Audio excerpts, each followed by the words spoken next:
What's up, guys, and welcome to episode 39 of the Yard Podcast. I'm your host, Randy. And I'm your host, Konu.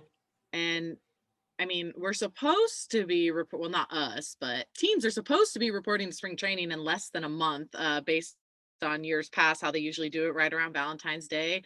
And we still don't know what's going on. We're hoping spring training starts on time, so we're going to keep taking it that way until we know otherwise. So with So that said, sorry, go ahead. I saw your tweet where you said you have a feeling it's going to get pushed back, Yeah. but it's completely up to the players, right? So I don't know if that is up. I think it is, but I kind of feel like what is going on is that the players just don't want to take a salary cut. So if they can still Okay. get their full salary, I think they're okay with pushing it back, as from what I'm All right. reading.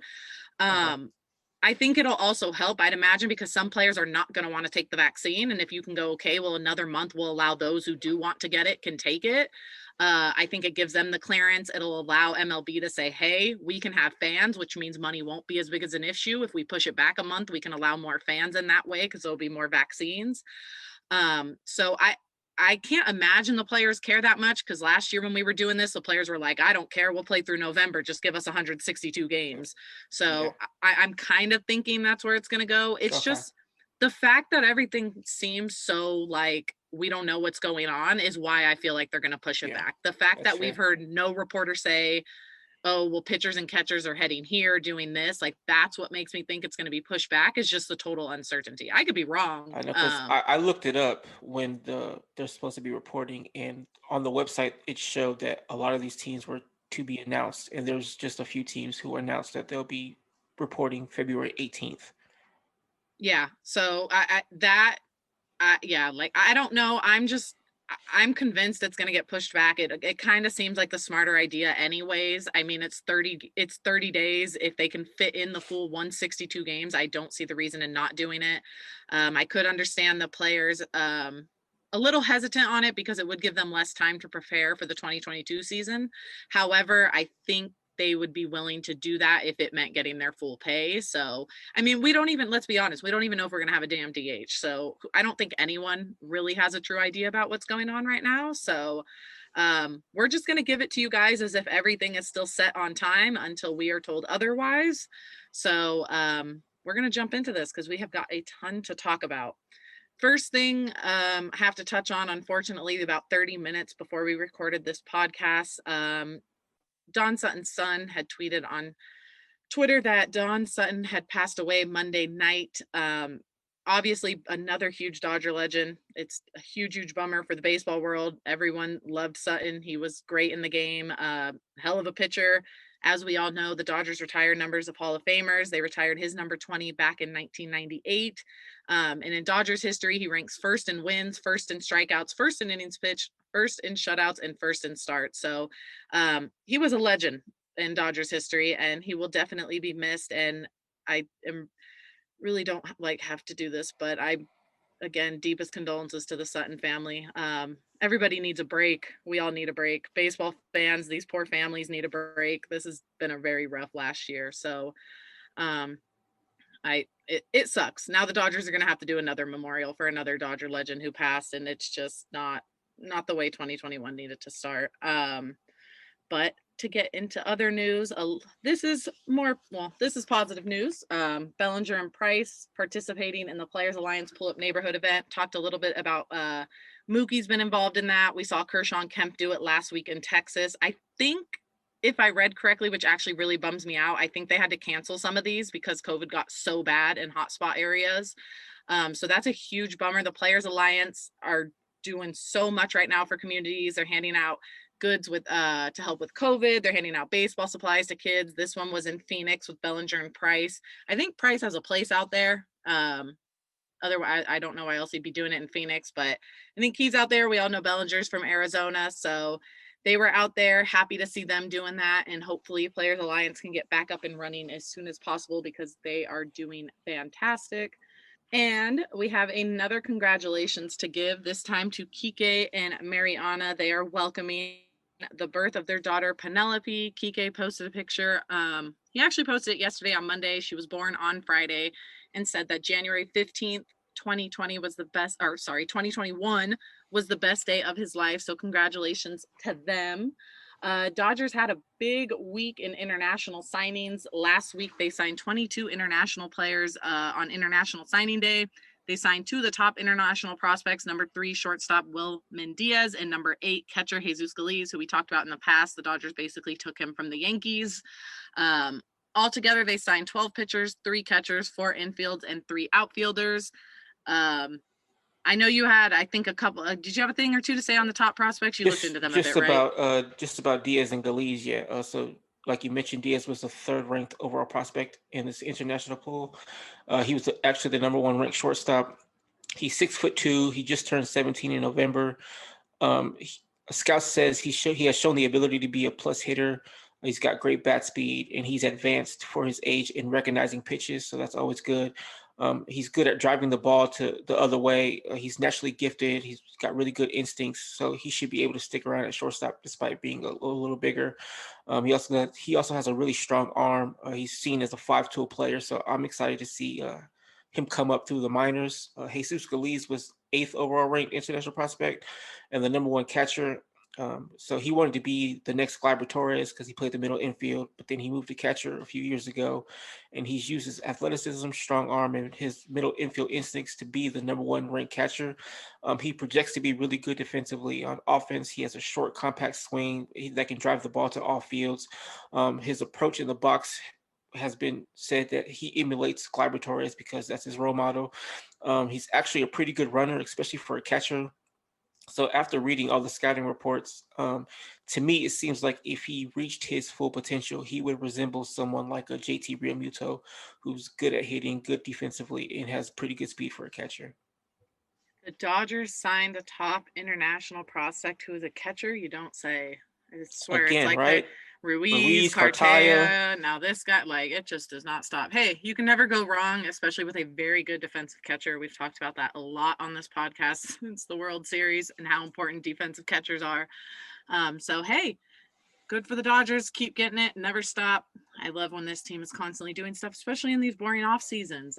Speaking though of top prospects, the Dodgers just had 3 players placed in Baseball America's top 100, as we all kind of expected.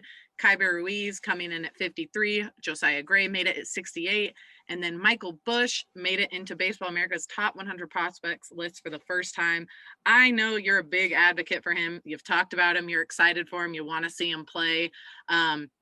Because Busch is newer to the top 100 prospects list, what can fans look forward to with him? So I think that's, first of all, that's pretty impressive for him to make a top 100 list when there was no minor league season last year. So I think I've seen a lot of scouts say he's seen as the best pure hitter the Dodgers have had since Corey Seager. So that means better than Lux and Verdugo. One thing about Busch that I really like is every season he's had more walks than strikeouts, which is amazing. So he's got good eye. He's got a good eye at the plate. He's got a good knowledge of the strike zone. He's obviously willing to take his walks. He's good at limiting chasing pitches. His main issues are defense because he's not good at first, second, or left, which are his main positions. So there's nowhere for him to play. But I've seen a ton of people say that if he could even play passable defense, he would legit be in the Dodgers opening 25, 26, 27, whatever, opening day roster playing somewhere. So that I think that's really impressive that they think he's that far along offensively that he could be with the Dodgers immediately.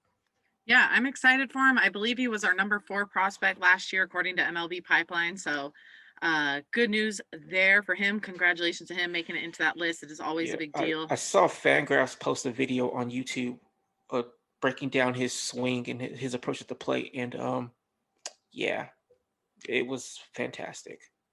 Good. So I cannot wait for him. Now we just need him to step up defense a little bit and then hopefully get him up there. Well, I mean, Ruiz was terrible defensively and somehow he became good working with Larkin. So maybe if you send him to Barry Larkin. Yeah, the Dodgers can fix anything. If the talent's there with the players, the Dodgers can find it, hone into it, and they'll help tap into it and make them even better. So that's exciting. Congratulations to him.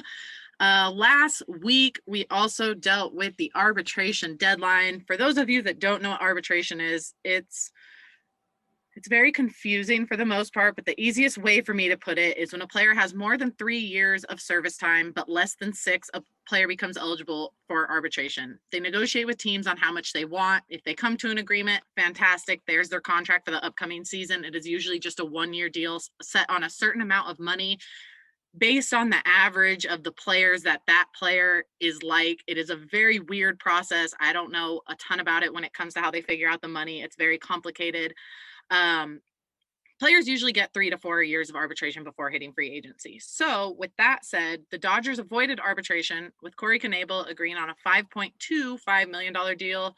Dylan Floro, $975,000. Cody Bellinger, $16.1 million. Corey Seager, $13.75 million, and Julio Urias, $3.6 million, all before Friday's deadline, which means all of those players are taken care of for the 2021 season. They have their contract signed, and that is how much money they will be making.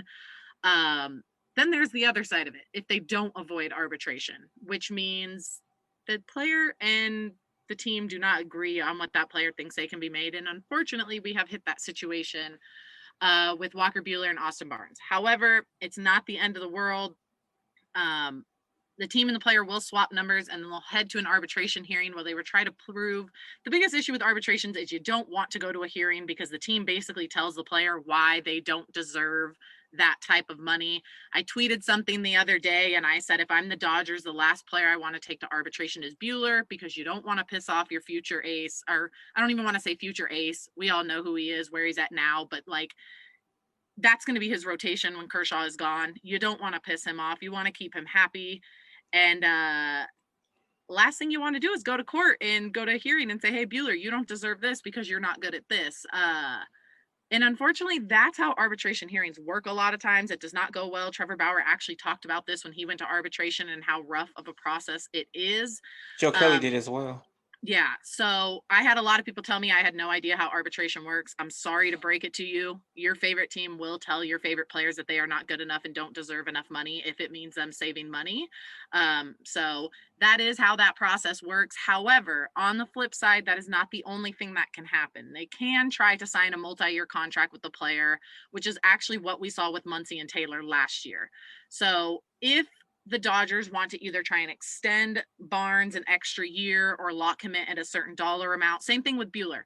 They can extend, they could buy out his arbitration, which would basically say, this is just an example. They're going to go, we're going to give you $10 million a year for the rest of arbitration plus $15 million for 2 years after that. So basically signing an extension with the team. We could see that absolutely happen with either side. I'm a little bit more questionable about Buehler because Buehler's on a different trajectory than Muncy and Taylor. He actually has been on it since he came into his career. It was not like an up and down thing like Muncy and Taylor. However, I don't think the Dodgers will screw this up. I don't think they want to. I think they plan on keeping Buehler around for a while. So we're going to have to wait and see. Hopefully they're working out an extension. So Buehler wanted 4 million? Over 4.15, and the Dodgers countered with 3.3. Okay.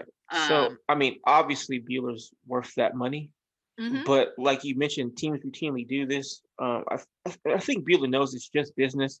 I don't think it's anything personal. No. Obviously, we know he's the ace, and moving forward, if there's one thing about Buehler, it's unfortunately he takes a while to ramp up. So the Dodgers might be like, look, you take forever to ramp up. You're not always ready to go when it's time to go. When the season starts, you're always a little late. So that's something that they could probably bring up, and they actually have a point because Buehler works on his own time. He's always working on things. He doesn't ramp up when everybody else does. For the last few years, I feel like he's been a little late to the start of the season. So, I mean, it's unfortunate. Yeah, and he'll get his money, but it's something the Dodgers will point out.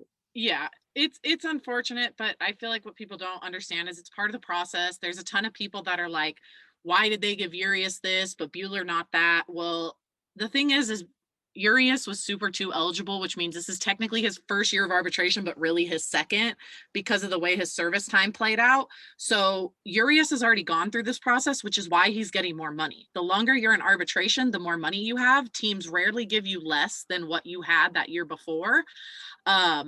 And it's based on what that player does. Yes, Urias and Buehler deserve more for what they did, especially in the playoffs alone. But unfortunately, that's not how arbitration works. It's based on an average pay between players who are also putting up identical stats to those type of players. It's a very weird process. I had someone say I had comments of people saying it was a race thing, why he didn't get more money. Like, I promise you guys, it has nothing to do with that. It's just the way the arbitration system works. It sucks. It's horrible. It's not fair to players to have to sit there and be told why they don't deserve money, why they're in the middle of the prime, not making prime money. But it's just unfortunately how the system works. I'm really hoping when the CBA ends this year, we'll see something different. If there's not a strike, God forbid, I hope there's not a strike. This may change. Arbitration may change. It may be less years of arbitration. Arbitration may not be a thing. It may just be team control for 4 straight years, and then you're a free agent. Who knows? But So wait, there were legit fans who thought because he was yeah, white, someone he said it got was less? a race thing. No, Urias. Oh, That but Urias Urias. got less because he was Mexican. That if it was a white player, he would have Oh, got more, is what some arguments were saying. okay. So I just want to make sure that everyone knows there's a lot that goes into arbitration. It's not as simple as handing a player a dollar amount and going, here, this is what we're giving you. It's also the fact that you have to remember luxury tax is still a thing, and that teams don't intentionally want to go over that. I do not see the Dodgers screwing anything up with Buehler. I'm not too worried about it. I don't like it. I wish they would have just been like, here, dude, here's your money.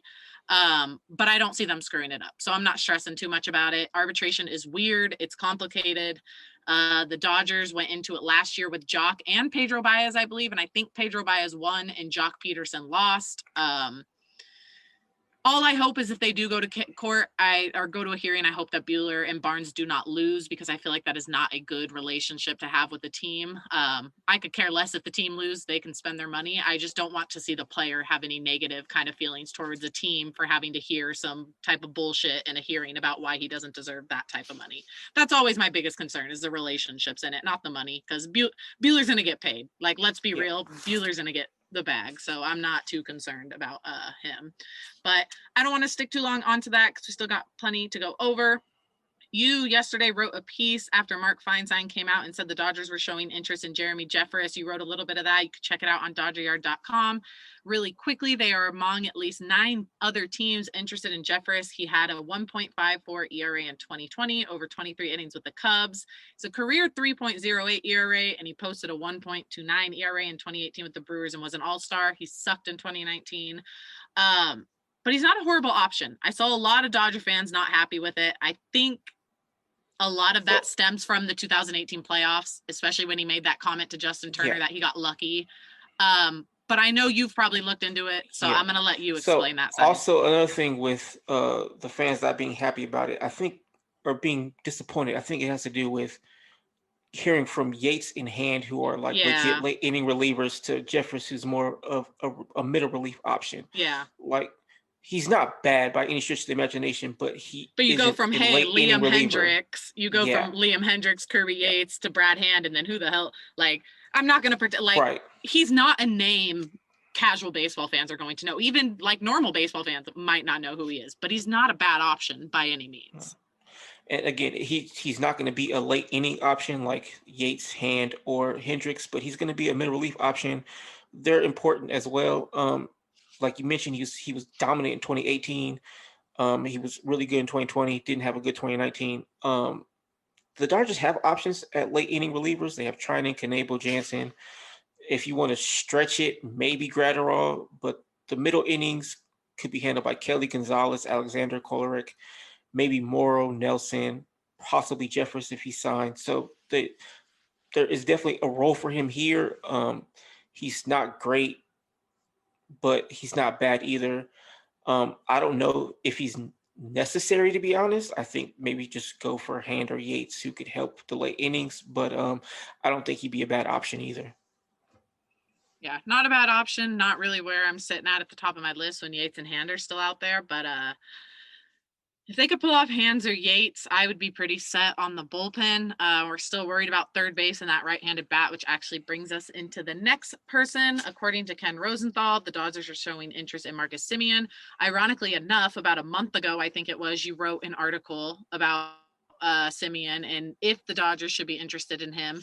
We know that Turner is the first option, but if they can't come to an agreement because of years, pay, whatever it is, Simeon is another option of mine, as well as, like we've said, Suarez, Bryant.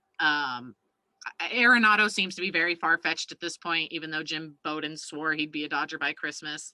That man cracks me up, I swear, with some of his predictions. But Marcus Simeon, I know you got some feelings about him. Yeah. He's not, when you look at him, he's not probably the greatest player out there, but he's got some under the knee kind of stuff that could help the Dodgers hold over until maybe someone like Hosey comes around.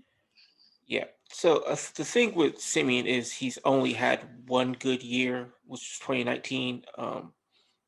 Largely, he's been below average or average. So, like, I completely understand people's pause on him.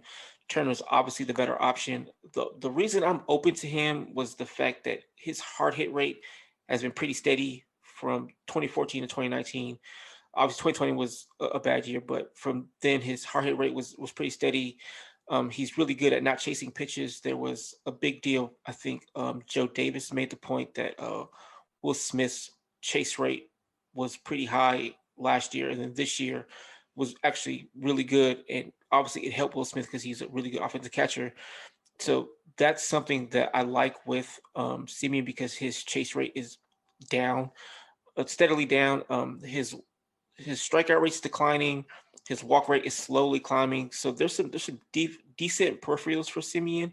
Um, Now, when you look at it, 2019 is definitely the outlier year. But like, how did he get there? Like, what happened for him to reach that level? So, I guess for me, I wholeheartedly like trust the Dodgers hitting coaches to be able to get a player to their full potential, and I think the Dodgers can get him closer to his 2019. I'm not saying he'll be great, but I think that the Dodgers hitting coaches can get him to closer to that level. Like Pollock was pretty average, and he's um, OPS plus 130 the last 2 years. I think they can get Marcus Simeon there as well, or in that range as well. Yeah, so I think it's an interesting fallback option. I mean, I'm everyone knows how we feel about Turner coming back. It's not really where I want to go, so I'm intrigued by the Simeon option. So we will see what happens there. But A couple. also, I just wanted to say, like, so this got brought up to me because I've said this on the podcast that I take 2020 with a grain of salt because it was a weird year. So I've had conversations with people, and they were telling me that I can't say that it's been a weird year and then not give Turner the benefit of the doubt, which is completely fair because I don't think I have. But for me, I think he's declined previous years, even before last. Like his hard hit rate and other things were slowly declining. I don't care if he doesn't hit for power. I don't care if his slugging percentage is bad, as long as he's a good contact hitter and he makes all the contact, but his whiff rate is continuing to go up, which is meaning he's swinging and missing more. So I think that's where I'm most concerned about Turner is the peripherals don't look all that good, whereas with someone else like Simeon, they look a little better. Yeah, my biggest thing is the age and the health. That And too. just the fact that we have the depth to like take over at some point and that there's just better options out there. Like at the end of the day, I want to keep winning. We got our World Series. I've always said I just wanted one in my lifetime, which yes, I'm not gonna like get greedy here. I'm fine with my one, but let's be real. I think every Dodger fan would like to see one in a full season when we can be at the stadium, when we can do that stuff, when it's not such a horrible year. Plus it's just fun. Like everyone wants their team to keep winning. So I want to watch the Dodgers keep winning. I want the best options out there on the field for 2021, 2022, 2023. And that means making decisions that sometimes suck, but are better for the team.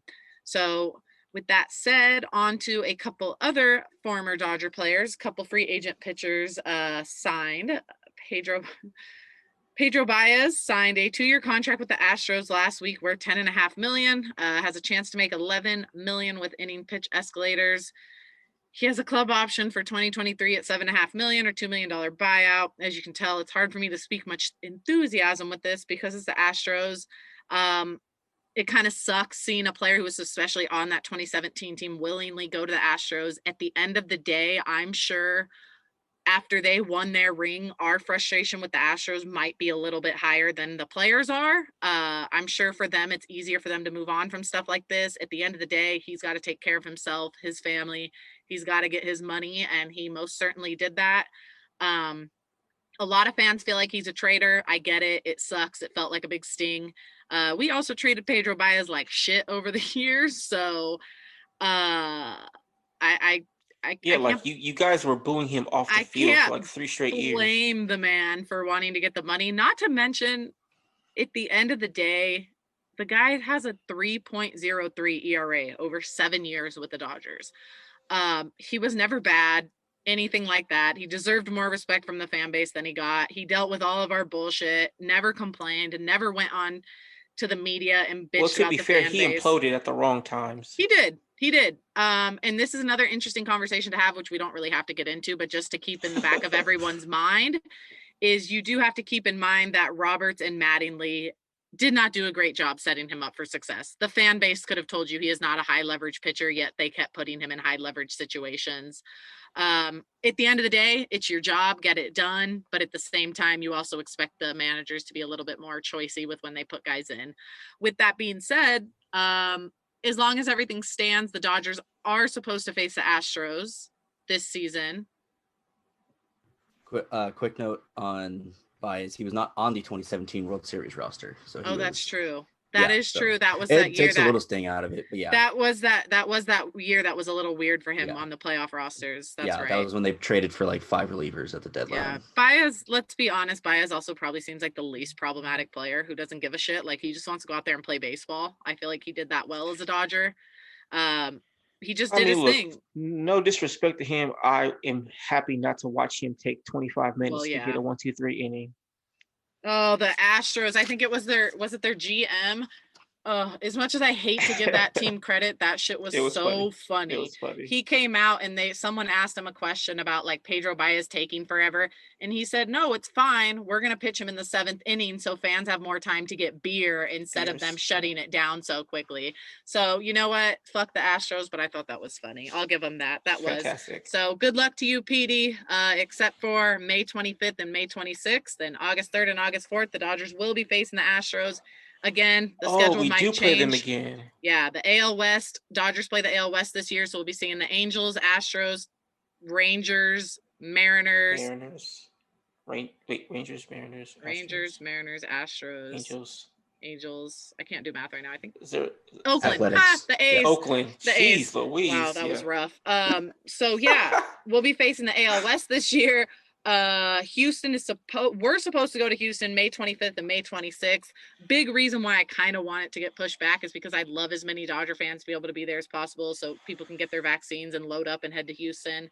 Astros will also be coming to LA on August 3rd and August 4th. Let's all pray things are back to as normal as they can be by then, and we can pack that place. And I would like to maybe hopefully give like Pedro a quick standing ovation and then boo the living hell out of him, but like welcome him back to LA. Thanks for everything you did. Now you're gonna get booed. Basically what happened with Kemp when Kemp came back, even though it wasn't his fault that he got traded to the Padres. Everyone stood up. I don't think people are gonna cheer for Baez. I don't think a majority will. I think some will. I think you're gonna get a majority of boos, and honestly, it might be the most like homecoming feeling for Pedro ever. It might be better to boo him. It might fit things a little bit better. However, not that that's the only Dodger that's signed with, I guess you could call the Astros a rival in a way, but Alex Wood, he went and joined the Giants. I don't know how much of a rival. Obviously, history will always consider that a rivalry. The way things have gone recently, it's harder to consider it a rivalry with how bad the Giants are. But Wood signed a 1-year deal with the Giants worth $3 million. He can make another $3 million in performance bonuses tied to games pitched, in which he records 10 outs or more. He came back to the Dodgers on a 1-year deal in 2020, struggled during the regular season a lot. He was huge for the Dodgers in the World Series, recording 4 shutout innings out of the bullpen over 2 games. So we're going to see him a ton. I hope the Dodgers take it to him, especially going to the Giants. I don't know. He's left-handed. I know. Yeah, he might have the Dodgers numbers. Dodgers do face the Giants for the first time in San Francisco from May 21st to the 23rd, so you could probably catch Wood pitching then. I'm interested to see if they use him as a starter or a relief pitcher, because obviously there's that Farhan Zaidi connection. So I feel like Wood wants to be a starter, so he not that Giants have any really competition for him, so he probably should get the chance to start there. So that'll be interesting. Update on Kirby Yates, which is obviously important because we have been talking about him in regards to the Dodgers. Ken Rosenthal said that he is reportedly throwing at the Blue Jays facility today. They're expected to make a big run at Yates after they missed out on Hendricks. A lot of analysts thought that Hendricks was going to be going to the Blue Jays. They need to bolster up, strengthen that bullpen. So this is important because, like I mentioned last week, we've discussed the Dodgers were showing interest in Yates. He was someone both and you and I had already discussed and wanted as well. So I don't know where the Dodgers go from here, but I mean, I guess Jeffress interested in him, but Yates would have been he hasn't signed anywhere yet, but obviously he would have been a great John fit Heyman here. I mean, Rosenthal messed up as well with hand to the Mets. Rosenthal's been a little off of it these last lately? 6-8 months, and it's kind of bugging me because that's like one of the guys I really trust. Need you to get it together, Kenny. So Yates obviously would have. I mean, he still could be a nice here. He wasn't great until he got to San Diego, where he finally put it together. So who knows how he is outside of San Diego, if we're being honest. Well, Ken Rosenthal, 7 minutes ago. Free agent reliever Kirby Yates is in agreement with the Blue Jays, a source tells The Athletic. Okay. So it's pending a physical. So there we go. No more reason to talk about Kirby Yates. So on to the next thing. We'll see what the Dodgers do with pitching. I'm still a big fan of Brad Hand. I like the lefty. I think we could use some lefty. One more solid. I haven't heard their name connected to them in a while. So. Yeah, I haven't either. The Mets seem to be in on that one. So we shall have to see what happens. If Yates sign, I wouldn't give it too long before we start hearing the Dodgers talking to someone else. So this is not Dodger related news, but it is something we have seen on Twitter. MLB posted about it. You saw it on Reddit. So we wanted to discuss it just as a fun conversation, and then we will get into our MLB news. They asked a bunch of baseball executives. I think it was like maybe 25 of them. They asked them, if you had to pick between Juan Soto, Fernando Tatis Jr., and Ronald Acuna Jr., who are you starting a team around? And a majority of them picked Fernando Tatis. 11 picked Fernando. I want to say like 6 or 5 picked Soto, and then like 4 picked Acuna. What do you think about it? I have a hard time because I love Tatis is probably my favorite non-Dodger. I love watching him. I think he's so much fun. However, I can't get past the type of hitter Juan Soto is and what he's doing, and at the rate he's doing it, how young he's doing it at, the fact he completely skipped AAA and went right to the big leagues and finished second in Rookie of the Year voting just behind Acuna. His defense is awful. That's what kills me, is Soto's defense is awful. I was watching a video on Foolish Baseball's YouTube channel, and it's about Juan Soto. And just everything I read, I could not help but choose a guy who's arguably one of the best hitters in baseball. The guy has a career .415 on base percentage. He's reaching on base more than 40% of the time, which is insane, especially when you consider the fact he just turned 22. Like he was 21 years old all of 2020 season. And the guy has 30 career strikeouts more than he has career walks. That is mind-blowing to me. He walks a ton. He reaches base at a stupid rate. Led all of baseball at 21 years old last year in OBP, slugging, OPS plus, OPS, intentional base on balls. Like I mentioned, the career OBP at .415. Trout's been doing it much longer, but his OBP career is .418. He sits in the top 2% of hitters when it comes to hard hit rate, when it comes to walking, when it comes to expected batting average, on base, weighted on base, all of that stuff. So I don't know. I went with Soto, but I think all 3 of these players are so good and arguably generational talents and could easily be all marketed way better. Tatis is marketed very well by MLB, but they could learn to open it up to more than just Tatis Jr. I think all of these players are very fun to watch.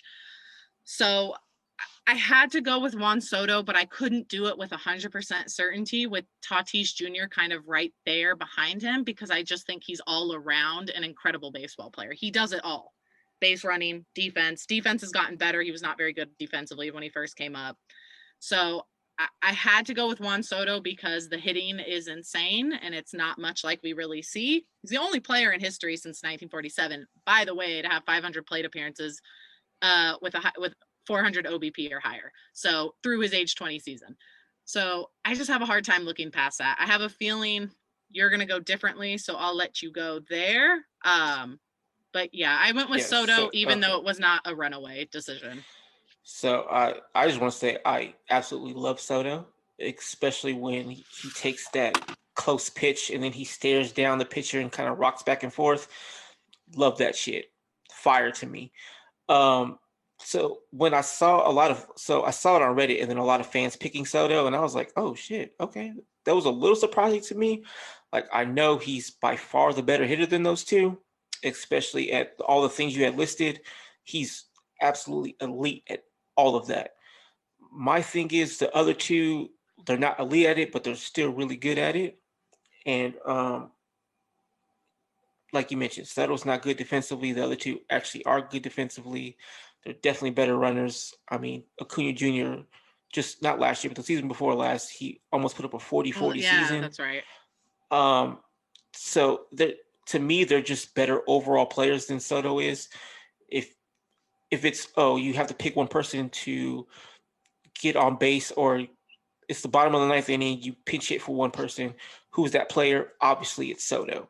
But for like a whole game or a whole season, I need the overall package, so I would take the other two first. Acuna or Tatis was a little more difficult for me. I think I'm going to go Tatis Jr. I would have gone with Tatis over Acuna. And like I said, Tatis is very, very close to Soto. It's a hard conversation because they're so good at everything. And really, you could pick any of these guys and you'd be in good shape. I think the only thing where it's not close is the whiff rate. The other two whiff way more than Soto does. Other than that, it's a little close. And I think that Acuna Jr. and Tatis Jr. could get better, and I think they're better overall at everything else. So I would pick one of those two over Soto, but I mean, you can't really go wrong with either of these three. I would happily take Soto on the Dodgers. Yeah, Soto's elite at hitting. Everything else, not so much. That's where Acuna and Tatis get him a little bit as they catch up in those other rounded ways. I probably would go with Tatis. I'm a big fan of him. I also think he plays the game incredibly, incredibly hard. We've heard of some. I actually don't want to say this because I don't know what happened in 2020, but I do know it was 2018 or 2019. Acuna was having some issues with not like running balls out, watching balls, hustling, stuff like that. And like, I know some people are like, who cares? But at the same time, especially as a young player, it does matter. And that's where Tatis, I think, really takes it, is that dude plays 110% all of the time. We saw it against the Dodgers a few times where he hit one where he thought it was going to be a home run and it went off the right field wall, and it was like a single. It was a single, yeah. It was like that whole Manny Machado thing in the playoffs when he hit the one off the field and everyone lost their mind. But yeah, you can't go wrong with I thought they were both home runs. Yeah. So I probably would have ended up on first as well. The Machado one, they did the math behind the Machado one anyways. In order for him to be safe at second base, it would have had to been his fastest run to second base all season. So he probably would have been thrown out at he probably would have been thrown out at second if we're being realistic. But that is going on there. And then on to MLB news. Padres made yet another move to bolster up their starting rotation on Monday. They traded for right-handed pitcher Joe Musgrove from the Pirates. I know a lot of people are like, Joe Musgrove, who cares? That's fine. I get it. He's still going to be better than the other options they would have had. So it is an improvement. It was actually a 3-team trade that saw Joey Lucchesi from the Padres be traded to the Mets, with the Pirates receiving the Mets number 14 prospect. He's a catcher, Endy Rodriguez. And then they got the Padres number 7 prospect. He's an outfielder, Hudson Head. Their number 17th prospect, left-handed pitcher, Omar Cruz. And then they got right-handed pitchers, David Bednar and Drake Fellows. So a lot of people were saying the Padres went and emptied out their farm. They did not. They still have a lot of those important guys that they need, especially someone like Mackenzie Gore. I keep waiting for him to be traded. Every time there's a trade, I'm like, please tell me Gore is going. It hasn't happened yet. Or Cronenworth. Yeah, someone none of their guys are going. Yeah, Cronenworth, who kicks our ass. I mean, just someone. But hey, I'm all for it. You had told me the Dodgers do pretty well against Musgrove in the small sample size that they have against him. But that leads me to a different question. Fox Sports MLB on Twitter asked fans who had a better starting rotation between the Dodgers and Padres. I asked yesterday on Twitter from the Dodger account who had a better rotation. You had said the Padres do. So this is how it lines up. And I want to see if your opinion's still the same, which probably is totally fine. But it's Kershaw, Buehler, Price, May, Urias. And then for the Padres, it's Darvish, Snell, Lamet, Musgrove, and Paddock. So are you sticking with your no one can see you, I can. So are you sticking with your decision or no? No, yeah. So like you mentioned last night, I said the Padres. Just because like I felt like I'm not sure what the Dodgers would get out of Julio in the starting rotation and Price, because I think there are questions there. But also, to be fair, there's questions about Lamet as well, because I mean they're trading for all these pitchers. So is he really okay? I think Chris it's close. Paddock. Let's not forget Mr. Chris Paddock, who no one knows what's going on there. So like I think it's close. I went with Buehler over Snell, obviously. I think Kershaw and Darvish is. That to me was pretty equal. But I'm still going. I would go Kershaw. I would go Kershaw, but I was okay with cutting them split just to make it like he's not. Here's the thing. I saw a lot of people picking Darvish, and I really want to tell you guys respectfully to fuck off. So you don't have to do it entirely respectfully, because I guarantee they weren't Dodger fans. So I'm sure all the Dodger fans are going to agree. Like, okay, so Kershaw's completely had to change the way he pitches because he's lost his velocity. His worst years were 2018 and 2019. But if you look at it, his ERA in 2018 was 2.73, and his ERA in 2019 was 3.03. Like, are you kidding me? Yeah. He's still fucking really good. So I think people need to pump them. Like, Darvish was excellent in 2020. So was Kershaw. In the NL Central. But let's pause. In the NL Central. If everyone is going to give Bauer shit for what he did, for him winning the NL Central, calling it a Mickey Mouse Cy Young, saying that he played in the NL Central, so it's weak. You got to give the same respect to Darvish, and you got to give the same respect to Joe Musgrove, who had a very good 2020, but also pitched in the garbage NL Central. I mean, I agree with you. It's extreme. It's way closer than I think a lot of Dodger fans are willing to admit. That much I will say is what I'm seeing on Twitter is a lot of Dodger fans do not want to admit that this is as close as it is.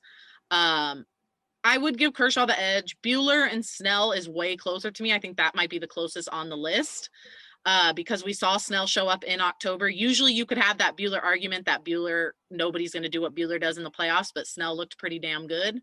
I'm still going to give the edge to Buehler. I'm going to give the edge to Lamet only because we haven't heard that he's hurt, like that he's not going to pitch. I still think there's something fishy going on there.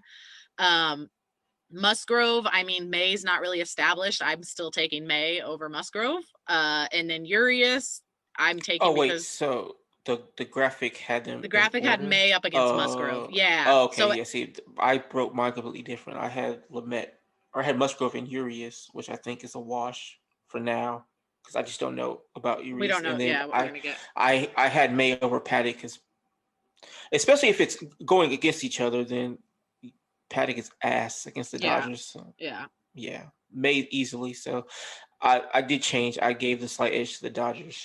Yeah. Now that's but even if you think the Padres have a better rotation than the Dodgers still have a better lineup and better pin. Yeah, So the Dodgers to me are still the better team. Every team has to play catch up, which is what the Padres are trying to do. I'm still taking the Dodgers. I'm still taking the rotation. I'm still taking everything. It does. Do the Padres have a catcher? They have Nola. Oh, okay. They traded for. Yeah. I think that's it though. And I know they have Caratini. No, Caratini. Yeah. That's Darvish's. Yeah, Darvish's guy. It's like what Barnes is to Kershaw. Yes, it's Barnes' guy. Yeah. So I just thought that was interesting. Wanted to talk about it. I know a lot of Dodger fans don't want to actually admit that, like, hey, the Padres are good. Look, let's keep it all the way 100. This is gonna make the NL West so much fun. I am so excited for this season because I think it is going to make it way more fun. The competition between the Padres has been getting better every year. Their fans have been getting obviously, understandably so, a little bit more wild with their takes on Twitter, starting more fan fights, which is always a good time. I'm always for it. If you keep it about baseball, don't make shit personal. Just argue about the baseball teams. There's no reason to go past that. So I'm ready for it. I think it's going to be fun. I think the NL East is going to be a ton of fun between the Braves and the Mets, and the Nats have made a couple moves. I don't know how much they're actually going to keep up, but I think as long as they're healthy, they should be all right. I think Plus, they have Juan Soto. That's true. Trey Turner had a beast year in 2020 as well. And as long as Strasburg is healthy, Corbin's healthy, they could be in pretty good shape. So I'm excited. I think the NL is going to have a ton of fun baseball this year. And I think it's great that it's going to be in the NL West so we can watch it up close. I'm excited. A lot of people want to say the Padres aren't a rivalry. I've agreed for the longest time, but I think it's time we're slowly starting to make them one. And it's okay if they are. If we're being honest, they're more of a rivalry than the Diamondbacks. Because the Diamondbacks were trying to make it a rivalry for like 4 years. And I was just like, this isn't working. No, the Padres at least it's exciting. It's fun. They've got the young players in the farm system to kind of compete for a couple of years as long as their development turns out. So I'm excited. I can't wait. We are running a little short on time here, so I'm going to get to the next stuff. DJ LeMahieu will not be a Dodger. He is off of the free agent market as of Friday. The Yankees signed him to a 6-year, $90 million deal. Dodgers showed some interest in LeMahieu and made an offer at 4 years, $60 million. My guess is that was never an actual real contract offer. It was basically, if he wants to come to the team on our terms, we will take him. We will not go to his terms. That's how I feel with an offer like that. They were nowhere near what he wanted. LeMahieu was looking for something close to $100 million. Dodgers weren't going to ever go that far, I don't think. Obviously, with a $60 million offer, it doesn't seem like it. What's funny is the Blue Jays offered him 4 years, $78 million. So, like, it seems like he really wanted to be set on that $100 million mark and didn't care about his last couple of years. It's kind of a wash. Plus, I think he likes hitting at the Yankees. We've seen his splits. He's much better at Yankee Stadium. He's a great hitter all around. Doesn't matter where he's hitting, but he's fantastic at Yankee Stadium. So I think it's a good deal that works for all of them. They also actually signed Kluber to a deal as well that day too. So apparently they don't want to go up over their luxury tax. If I remember correctly, they're right there. They have like $5 to $10 million to work with, if that. So they might be done with what they're doing, but LeMahieu will not be a Dodger with that said. So like we said, Simeon, Turner, Bryant, Suarez, we have a couple options. Some people are saying, screw it, let Rios play. I don't know if I'm a fan of that, but we'll have to see what happens. Archie Bradley signed with the Phillies, 1 year, $6 million. He was already on Twitter trying to get the Phillies to push to sign Real Muto. Sounds like Real Muto's probably going to go back to the Phillies the way things are going. So that should make the NL East a little fun too. Still don't have much hope in the Phillies actually doing much, but you never know. John Lester, they only have 2 pitchers. They have I just forgot their name, so it doesn't matter. Yeah, they don't have Nola much. and Wheeler. That's it. Yeah, they don't really have much. John Lester signed with the Nats. He's one year, $5 million. Cubs declined his 2021 option. So his 2021 option, this is wild, was for $25 million. Signed for $5 million. So the Cubs were like, no thanks, bought his $10 million payout. So he got paid $10 million to leave the Cubs and then got $5 million. Oh, okay. Well, no wonder why he was buying everybody beers. Yeah. And then signed with the Nats. It's funny because they only paid him $5 million, and I read a report that said the Cubs offer wasn't even close. Like, it's $5 million. What did the Cubs offer him? Like, here's a $2 million contract, which is laughable because the Cubs are probably like one, dumpster fire right now. But Nats now have a rotation of Scherzer, Strasburg, Corbin, and Lester, which, like I said, they also picked up Schwarber last week. Yeah, so I'm not banking on him doing too much, but the hitting can be there, power's there. So NL East could be fun with the Nats if they stay healthy. Kurt Suzuki, catcher, signed with the Angels, 1 year, $1.5 million contract. Apparently he took less money to go to Anaheim. No, I couldn't tell you why. No idea why you would ever do such a thing, but hey. Maybe he's got a good chance to start where everywhere else he'd probably be a backup. I guess, yeah, maybe. Martin Perez, left-handed pitcher, signs with the Red Sox, 1 year, $5 million contract with a 2022 club option. Blue Jays sign right-handed pitcher Tyler Chatwood, 1 year, $3 million with incentives that can push it to 5.5. And then last but not least, Shelby Miller, haven't heard his name, I feel like, in a while, but he actually signed a 1-year non-roster deal with the Cubs. So yeah, that's basically everything that's going on around baseball right now. Was there anything else you wanted to touch on? Because that was really it. Oh yeah, okay. So there was some rumors this weekend about the Yankees trading like Clint Frazier and Miguel Andujar to the Reds for Luis Castillo. Obviously, I don't think that was anywhere near enough, and it's probably not even true. But even if it was, so like Clint Frazier was someone who's probably like a highly touted prospect, and he's for at least 3 or 4 years now, and he hasn't done shit till I guess this past year where he was pretty decent. So it brought back up that the fans are way too quick to give up on players and are more concerned with being right than so like I feel like fans are more concerned with I told you I was right than being wrong or cheering for the player on their team. So like I had my issues with Kike, but I never rooted against him because him doing well equals the Dodgers doing well, and that should be the most important thing. So like I know Lux has been bad, I knew it. but I was waiting. I was but waiting for Lux's name to come out. just because I keep seeing it on Reddit, so I'm I like know. the active cheering against him is weird. Like it's dumb. Why are you wishing him to do poorly? That makes no sense to me. Like I don't recall Yankee fans doing that with Frazier. I mean, Yankee fans are tough, so they probably have. I just missed it. But like again, he was highly talented for the last 3 or 4 years. He finally put together a decent season at 26. Not all players can be Soto, Tatis, or Acuna Jr. It can't be Griffey or Rodriguez. Sometimes shit just takes a little longer. Now, I've seen a lot of people say this is our make or break year for Lux, and maybe, sure, I'll go with that. But even if he sucks, still 23. There's still time for him to, be better. I mean, Tim Anderson wasn't good till what, a few years ago when he was what, I don't know, 26. So the thing is, sometimes it takes prospects a little longer. That's all. I don't get them actively rooting against somebody on your team. That just makes no sense to me. Just cheer him on. Like you don't have to be a fan of him. You don't have to be a fan of a player on your team.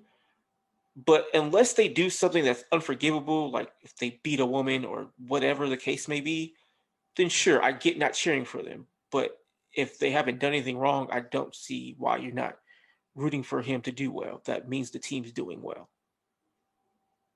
Look, I respect it, but at the end of the day, you're probably speaking into a void. Fans are fans, and unfortunately, Yeah, and there's I'm a lot of gonna shitty tell them ones, they're stupid.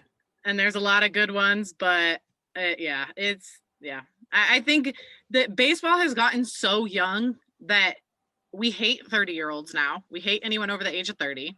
And if you are not performing by the age And those of same people want 24, Turner at 36. well, that's a heart thing. And that's a heart thing. That's 100% heart, not, never mind. Anyways, yeah, it's with Lux, it's especially with the Dodgers. When you look at all of their top prospects who have come up and have been good for the most part, I mean, you've got Jockett was never like fantastic, but he was still good. You had Bellinger, great. Seager, great. Buehler, very good. Verdugo came up, had a solid year when he got full playing time. I think Lux needs that full playing time. Yes. I think I do believe fans also have to chill because dude turned off his Instagram comments at one point. And I don't think fans will ever fully understand that what you say does affect these players. I do not care if you think it doesn't, it does. I've had conversations with players about these things. It matters. It affects them. At the end of the day, they're getting paid, but this is their career. They don't want to be told by the people. They're still human beings. Yeah, like, they don't want to be told by their feelings. biggest supporters, you suck, we don't want you on our team. Like that's again, just how it is. He has not been good, but at the same time, you don't actively root against him and call him trash, and like it's not great for anybody. Like, or if you do, just do it like chill into out. the void on Twitter. Like you don't need to tell the player he sucks. Like just bitch on Twitter to yourself. Like, oh, everybody's like, oh, But, Rios is doing great. I'm like, yeah, Rios is almost 27. So what's your point? Yeah. Well, that's because he didn't get called up early. It's a baseball. The most frustrating thing for baseball. It is a very much what have you done for me lately sport. And I just think that's it. That baseball is, you can look at other sports and they're like, oh, look what that guy did for 5-6 years. He's great. In baseball, it's not like that. It's what did you do here and now for my team to win? If you And that's didn't, fair. I mean, I get that. we're going to talk But shit. like, it sometimes it takes time. Again, not everybody can be those 3 players. Hell, there's people still waiting for Vladimir Guerrero Jr. to do anything, and he's been what 2 years now. No, you're not wrong. But also, Vladimir Guerrero Jr. is only like 21 as well, though. So he's got time. Yeah. Luck's got time. He's got time. They all got time. At the end of the day, we've got, in my opinion, and even if he sucks, in baseball, he still has potential. So you can move him somewhere for something. I still like the idea of moving him to left field. I don't know why, but it's interesting. Especially if his defense is gonna suck and he can't throw. That's where he fits. Hell, he could be, if he can hit like he did in OKC, he'd be a hell of a DH.